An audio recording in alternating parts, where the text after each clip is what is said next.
Good morning students, welcome to class 8। बच्चों, अभी आपने पार्ट 1 में पेज नंबर 52 तक पढ़ा। अब पार्ट 2 में उसके आगे से पढ़ेंगे।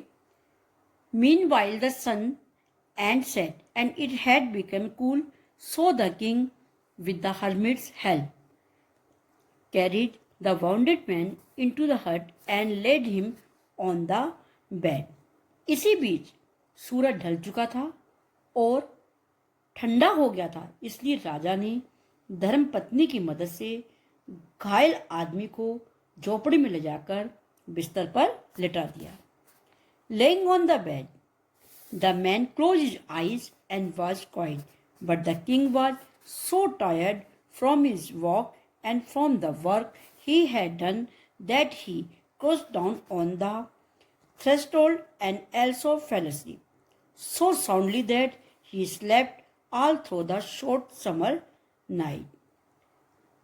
जब उसने उसको लेटा दिया बिस्तर पर लेटे हुए आदमी ने क्या किया, आंखें बंद कर ली। जो घाव वाला आदमी था उसने आंखें बंद कर ली और शांत था, लेकिन राजा उसके चलने से, उसके काम से इतना थक गया था कि वह दहलीज पर गिर गया और वह भी सो गया, इतनी ध्वनि से कि वह कम गर्मी की रात में भी जो है सब सो गया। When he awoke in the morning, it was long before he could remember where he was or who was the stained bearded man laying on the bed and gazing intently at him with shining eyes. वो जब सुबह उठता है तो याद करने से पहले ही वह कहाँ था, या जो बिस्तर पर लेटा हुआ है अजीब दाढ़ी वाला व्यक्ति था और जो चमकती आंखों से उसको बड़े गौर से देख रहा था। Forgive me, said the bearded man in a weak voice when he saw that the king was awake and was looking at him. मुझे माफ कर दो, कमजोर आवाज में दाढ़ी वाले व्यक्ति ने कहा, जब उसने देखा राजा जाग रहा है और उसको क्या कर रहा है, देख रहा है। I do not know you and have nothing to forgive you for, said the king. राजा ने कहा, मैं आपको नहीं जानता और आपको माफ करने के लिए मेरे पास कुछ भी नहीं है। माफ करने के लिए कुछ भी नहीं है। You do not know me but I know you. आप मुझे नहीं जानती, लेकिन मैं आपको, आई नो यू, मैं आपको जानता हूँ। I am that enemy of yours who so the win himself on you. मैं तुम्हारा वह शत्रु हूँ जिसने तुम पर अपना बदला लेने की कसम खाई थी, क्योंकि तुमने उसके भाई को मार डाला था और उसकी संपत्ति को क्या कर लिया था, प्रॉपर्टी जब्त कर ली थी, संपत्ति जब्त कर ली थी। I knew you had gone alone to the see the hermit and resolve to kill you on your way back.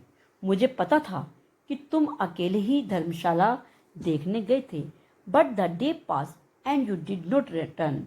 पता था कि तुम देखने गए हो, मैंने तुम्हें वापस रास्ते में मारने का संकल्प किया, लेकिन पूरा दिन बीत गया और आप वापस नहीं लौटे। And came upon my bodyguard, तुम वापस नहीं लौटे, इसलिए मैं तुमको ढूंढने के लिए, I came out from my ambush to find you, और तुम्हें ढूंढने के लिए घास से, तुम्हें मारने की घास से निकला। And came upon your bodyguard, और तुम्हारे अंगरक्षक के पास आया। एंड दे रिकॉग्नाइज मी, और उसने मेरे को क्या किया, पहचान लिया और मुझको घायल कर दिया। आई एस्केप्ड फ्रॉम देम, मैं जो गार्ड था, जो बॉडीगार्ड था, मैं उससे तो बच गया, लेकिन खून बहाना चाहिए था कि तुमने मेरा घाव नहीं भरा। मैं तुम्हें मारने की कामना करता था और तुमने मेरी जान बचाई। I wish to kill you and you have save my life, तुमने मेरी जान बचाई। Now, if I live and if you wish it, I will serve you as your most faithful slave and will bid my sons do the same for me. और अब यदि मैं जीवित हूँ और यदि आप चाहें तो मैं आपके सबसे वफादार दास के रूप में आपकी सेवा करूँगा और अपने बेटों को भी ऐसा करने को कहूँगा, मुझको माफ़ कर दो। The king was very glad to have made peace with his enemy so easily and to have gain him for a friend, and he not only forgave him, but said he would send his servant and his own physician to attend him, and promised to restore his property. राजा अपने शत्रु के साथ इतनी आसानी से शांति बनाए रखने के लिए बहुत खुश था, और दोस्त के लिए उसने प्राप्त किया था कि दोस्त है, और उसने ना केवल से माफ़ी किया बल्कि कहा कि वह अपने नौकरों और अपने चिकित्सकों को उसमें भाग लेने के लिए भेज देगा, और उसे बहाल करने का वादा किया, और जो उसकी संपत्ति ले रखी थी जब्त करने के लिए उसको वापस करने के लिए उसने वादा किया। The king was very glad to have made peace with his enemy Tujli and have gained him for a friend, and he not only forgave him, but said that he would send his servant and his own physician to attend him, and promised और वादा किया to restore his property, जो उसकी property ले रखी है, जब्त कर रखी है, वापस दे देगा। Having taken leave of the wounded man, the king went out into the porch and looked around for the hermit. घायल आदमी के छुट्टी लेने के बाद राजा जो क्या था, पोर्च में आया और इधर उधर देखा। Having taken leave the wounded man, the king went out in the porch. Porch में बाहर आया and look around for the hermit, और इधर उधर देखा। Before going away, he wished, दूर जाने से पहले वे एक बार और उन सवालों के जवाबों की भीख मांगता रहा जो उसने सवाल राजा ने करे थे। हेरमिट बात था और अपने घुटनों पर जहाँ पे बिस्तर में यानी क्यारी में बीज बोने थे, एक दिन जो पहले खोदा गया था।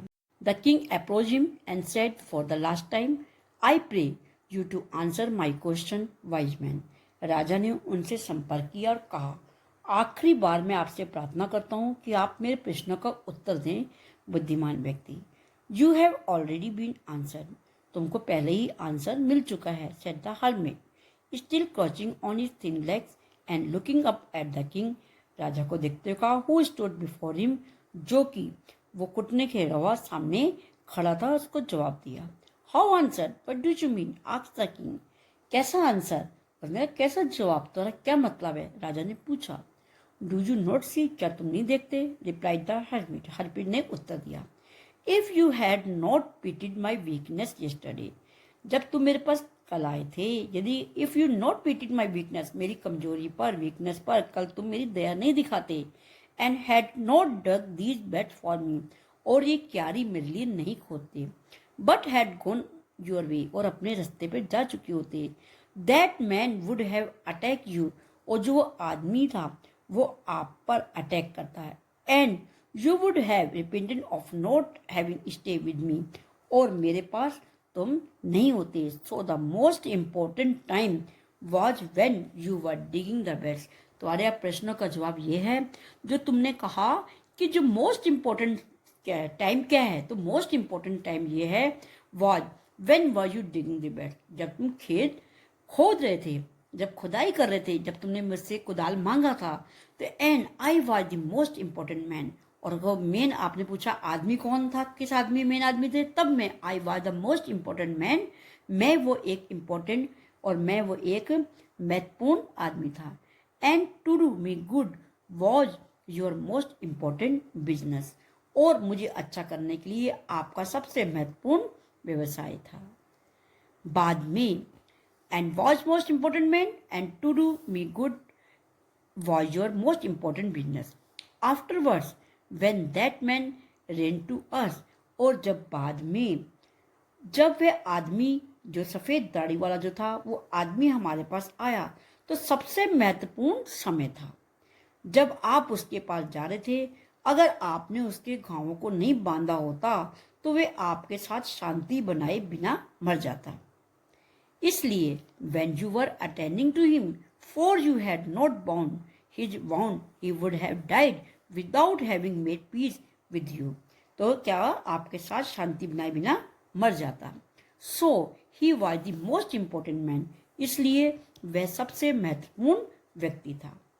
And what do you did for him, और उसके लिए आपने उसके लिए जो किया वो आपका सबसे महत्वपूर्ण व्यवसाय था। जो आपने उसके घाव ठीक किए, उसके साथ दिया, तो वो क्या था? आपका बहुत महत्वपूर्ण व्यवसाय था। Remember then there is only one time that is important. तब याद रखें, केवल एक समय है जो महत्वपूर्ण है। Now it is the most important time because it is the only time when we have any power. कि अब ये सबसे महत्वपूर्ण समय है क्योंकि ये एकमात्र समय है जब हमारे पास कोई शक्ति है। सबसे आवश्यक व्यक्ति वह है जिसके साथ आप हैं। The most necessary person is the one with whom you are, for no man knows whether he will ever have dealing with anyone else. And the most important affair is to do that person good, because for that purpose alone was man sent into this life.